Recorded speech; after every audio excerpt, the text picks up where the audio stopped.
जो कुछ भी तुम्हारे पास था वह कभी तुम्हारा नहीं था। केवल वह प्रेम जो तुमने जिया वही तुम्हारा था। एक व्यक्ति मर गया और उसे एहसास हुआ कि उसके साथ क्या हुआ है। उसने देखा यीशु उसके सामने आ रहे हैं। उनके हाथ में एक थैला था। यीशु ने कहा, आओ पुत्र, अब स्वर्ग चलने का समय आ गया है।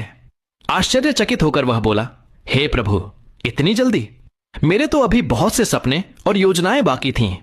यीशु ने उत्तर दिया, मुझे खेद है, लेकिन तुम्हारे जाने का समय आ चुका है। उस व्यक्ति ने पूछा, प्रभु, उस थैले में क्या है? यीशु बोले, तुम्हारा सामान। मेरा सामान? मेरे कपड़े, मेरा पैसा? यीशु ने कहा, वे कभी तुम्हारे थे ही नहीं, वे धरती के थे। तो मेरी यादें? वे भी तुम्हारी नहीं थीं, वे समय की थीं। मेरी प्रतिभाएं? वे भी तुम्हारी नहीं थीं, वे परिस्थितियों की देन थीं। मेरी पत्नी, मेरे बच्चे? वे भी तुम्हारे नहीं थे, वे तुम्हारे हृदय से थे। मेरे मित्र, मेरा परिवार? वे भी तुम्हारे नहीं थे, वे तुम्हारी यात्रा के साथी थे। तो फिर मेरा शरीर? वह भी तुम्हारा नहीं था, वह मिट्टी से बना था। तो फिर मेरी आत्मा? यीशु ने गंभीर स्वर में कहा, आत्मा मेरी है।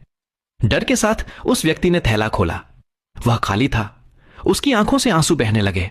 वह बोला, तो प्रभु, क्या मेरे पास कभी कुछ भी नहीं था? यीशु ने मुस्कुराकर कहा, नहीं पुत्र, तुम्हारे पास था हर वह पल जो तुमने जिया। इसलिए जब तक समय है, जीवन को पूरी तरह जियो। जो कुछ तुमने अपना समझा वह कभी वास्तव में तुम्हारा नहीं था।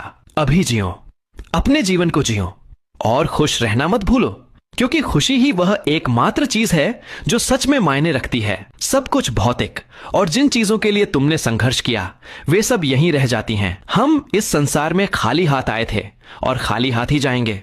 इसलिए उस चीज को महत्व दो जो सच में मायने रखती है। अगर इस कहानी ने आपके दिल को छुआ हो तो रोजाना आस्था से जुड़ी कहानियों के लिए सब्सक्राइब करें।